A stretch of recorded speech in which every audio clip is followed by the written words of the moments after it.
Alright, magandang gabi po sa inyong lahat mga kababayan. Batang Maynila to. Dalawa po pag-usapan natin ngayon. Una, itong Tape Incorporated. Sila po ay naghahanap ng mga magagaling sa social media. Yan, hiring po sila mga kababayan. At tayo isa natin pag-usapan ay tungkol naman dito kay Senator Bato de la Rosa. Etong Bayang Magiliw. Etong issue ng Bayang Magiliw. So, unahin muna natin itong Tape Incorporated. Naghahanap sila ng magagaling sa social media. So, ito yung mga position na hinahanap nila. Social media content strategist / manager. At social media content and video editor. At live streaming associate. So, wala pa silang ganito. Di ba tagal-tagal na ng tape? Pero wala kayong ganito o nag-resign? Yung mga dating umahawak ng posisyon na ito. Kasi imposible eh. Ang laki-laki niyong kumpanya, tapos wala kayong social media content strategist o / manager.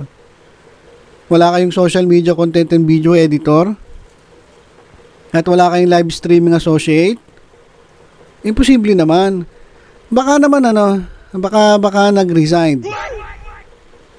Kaya naghanap silang panibago. O kaya naman, baka palpak yung mga dating nandyan sa mga posisyon na yan. Kaya naghanap sila ng bago. Kasi, imposible naman eh. Kasi tagal na nauso tong social media, tapos ngayon pala kayo maghanap yan. So, sigurado to mga kababayan, meron na sila. Kaso, baka hindi effective, mga hindi efficient, hindi maayos. Kaya siguro naghanap sila ng panibago. Hindi naman nila pwedeng kunin yung mga tulongges nilang mga tagapagtanggol.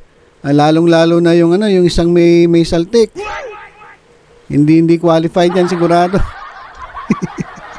Sigurado hindi qualified yan. Sa Euro pa lang bagsak na yan eh. Ay, ito yung kukunin ng tape ay dito ilalagay sa tahanan pinakamasaya. Social media savvy people who want to be part of a dynamic team. Ayan. So, itong mga Facebook pages na tagapagtanggol nila, malamang hindi nila ito kukunin kasi hindi pwede. Mababang level lang kasi yung mga yun eh. Saka nakakita ng bastos na content creator. Diba, hindi naman siguro kukuha ang tape ng bastos. Yung mga kanguso dyan na walang ginawa kundi mang-away ng mang-away. Doon lang kayo, hanggang doon lang kayo sa level ng troll. Pero ito mga professional position na to eh. Kinakailangan, ito may pinag-aralan ka. Unang-una may pinag-aralan. Siyempre, hindi bastos. At, siyempre yung talagang professional. Hindi katulad nung kanilang mga troll. At lalong-lalo na yung may saltik, bawal. So, naghahanap sila para medyo maganda naman yung kanilang social media platform. Kasi sa ngayon, wala eh. Kailangan talaga nila ng magaling gumawa ng strategy. Kasi ngayon, walang-wala eh. Di ba? Yung kanilang YouTube channel na tahanang pinakamasaya, walang nanonood. Yung Itbulaga naman, di nila pwedeng gamitin. Pala Facebook page nila, wala ring nanonood. So, kailangan nilang magaling na mag-aayos niyan para dumami yung kanilang viewers. Siguro napansin na rin nila. Kasi merong dyan, may si Buknoy.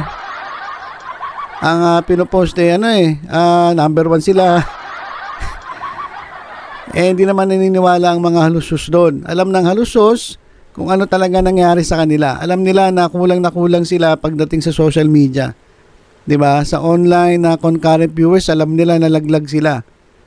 Kahit sa TV ratings laglag din sila eh. Kaya itong ginagawa ni Buknoy, na nahihibang, kumbaga pinagpipilitan niya na number 1 sila, kala niya naniniwala halos sa kanya. Di ba? Kaya ito, nag-hire sila ng mga professional yung talaga magagaling para tumaas yung kanilang concurrent viewers, yung mga views nila sa kanilang social media account. Kaya sila naghahanap. Di ba? Kasi siguro yung mga nandyan, palpak. Doon lang sa kanilang mga logo, wala na eh. Di ba? So ayan, kaya naman kailangan nila dyan. Social media content strategist / manager, social media content and video editor, live streaming associate. So yung tutulong sa kanila para maganda yung kanilang pagda-live stream. So yan, mukhang gusto nilang ma-improve itong kanilang social media platform, itong Tape Incorporated. Maganda naman siguro ang kinabukasan nyo dyan sa tahanang pinakamasaya. Basta yun lang, ayun lang ang problema, yung Itbulaga Kung ako nga sa inyo, magbubuna kayo, wag nyo nang kunin di ba? Gawin nyo, yan, mag-hire kayo ng mga tao, palakihin niyo yung inyong platform sa social media para naman kahit pa paano, umangat itong inyong programa, itong inyong noontime show na tahanang pinakamasaya. At yung mga yung mga trolls, pagtatanggalin nyo na yan. Alisin nyo yan.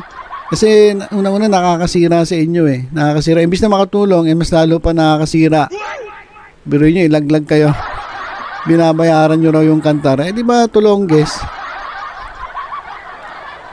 So yan mga kababayan yung update dito sa Tape Incorporated at good luck na lang sa inyo.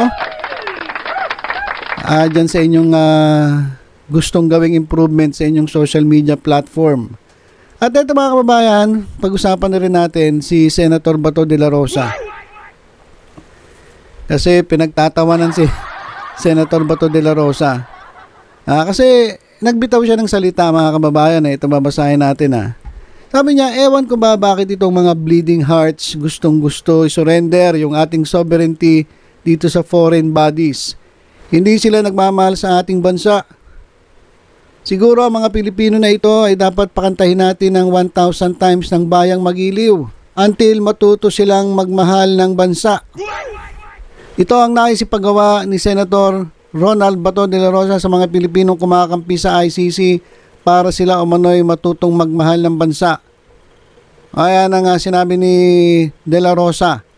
Ang problema dito mga kababayan, okay na sana yung kanyang speech. Ang problema, etong bayang magiliw.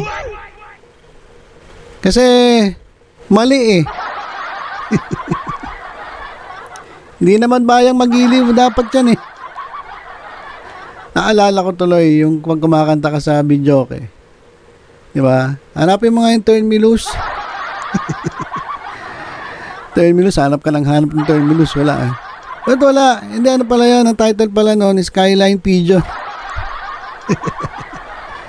So parang ganito rin yun. Bayang magiliw daw. Kantahin daw itong bayang magiliw, itong national anthem para matuto itong mga tao na kumakampi sa ICC para sila umano'y matutong magmahal ng bansa. Sabi tuloy na ating mga kababayan, puro ka pagmamahal sa bansa. Paano mo nasasabing mahal mo yung bansa mo? Mismo yung title ng national anthem mo ng bansa mo hindi mo alam. Kaya ito ngayon, pinagtatawanan itong si Senator Bato de la Rosa. Ito, basahin natin yung ilang komento rito. Lupang hinirang po, sir. Ikaw patuloy ang pinaalalahanan ng mga Pilipino na puro ka pagmamahal sa bansa.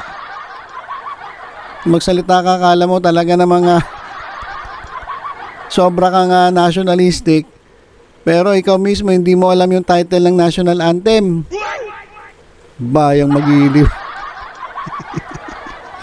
Lupang inirang po, sir. Ayan sabi ng ating kababayan. Sabi patuloy na iba, ikaw ang kumanta ng 1,000 times niyan para malaman mo ang tamang title ng ating national anthem. Senador ka pa naman. Ayan. Nakakahiya mga kababayan, sa totoo lang nakakahiya. Puro ka salita, kala mo ikaw yung makabayan. Tapos mali. Mali yung ano mo, yung title ng national anthem mo, Bayang Magiliw. Ano ka, grade 1? O yung nag-retire kang mataas ang rank tapos naging senador, pero di mo alam ang title ng national anthem. O ICC, welcome po. Ay mga kababayan, no? Dapat siya ang pakantayin para maisapuso niya ang pagmamahal sa bansa at maalala niya lagi na lupang hinirang at hindi bayang magiliw ang pamagat ng pambansang awit ng Pilipinas. Ayan, Senator Bato. Makinig ka. Ayan, my goodness. Senator pa naman, title ng pambansang awit, hindi alam. So yan mga kababayan, no? Oh, ladies and gentlemen, our Senator, Tatak Duterte. Nakaka-insulto naman ito kay Bato. Nasa mataas sa posisyon pa naman siya pero di niya alam yung tamang titulo ng awitin. Talagang laking insulto, kaya I support ICC investigation kasi kung Pinoy lang din naman ang mag-iimbestiga ay mapupunta rin sa wala. Mabuhay ang Pilipinas, welcome ICC. Ayan, ako po, mismong si Senator Bato. Hindi alam ang title ng national anthem ng Pilipinas, pero ang lakas mag-question about being nationalistic ng pagiging Pinoy. Kaya kung babasahin nyo lahat ng comments dito, yung mga nagagalit. Hindi lang natatawa, nagagalit. Kasi, ayun na ngayon ang mahirap eh. Salita ka ng salita about nationalism. Kailangan mahalin mo bansa. Dapat maging makabayan ka, mahalin mo ang iyong bansa. Diba? Tapos maririnig sa'yo, bayang magiliw. Senator ka pa naman. Okay sana kung grade 1 ka eh. Intindihan pa ng tao pero grabe naman senator ka. Diba? Isa kang senador, gumagawa ng batas, title ng national anthem, di mo alam. Ano yan?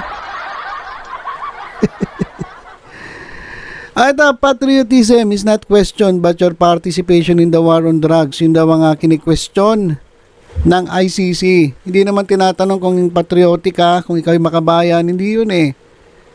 Ang problema kasi ay yung partisipasyon ninyo diyan sa sinasabi nilang pekeng war on drugs. Wag kang umiyak kung wala kang kasalanan. Dapat wag kang matakot. Bakit may kasalanan ka ba at guilty ka? Awit ka ba to? Ha ha ha, lap trip. Hindi nga, hindi mo nga alam title ng pambansang awit, ha. Senator Bato de la Rosa, dapat ikaw ang unang kumanta kahit isang beses lang. Dahil kumakampi ka sa China, doon ka sa Luneta, kakanta sa harap ni Dr. Jose Rizal. Ay, nako. So, yun lang mga kababayan. Kawawa naman itong ating senator. Na talagang, pinagtatawanan ng taong bayan. Paano ba naman? Sinasabihan mo yung ibang tao na mahalin ang bansa, maging makabayan. Pero ikaw mismo hindi mo alam title ng national anthem. Ha? So muli paalala ko lang kay Senator Bato de la Rosa, hindi po bayang magiliw. Sir Senator, lupang hinirang po. Yan po ang title ng ating pambansang awit. So ilan muna mga kababayan, tutok-tutok lang sa Batang Maynila Toys. Sa iba pang updates, ingat po tayong lahat. God bless.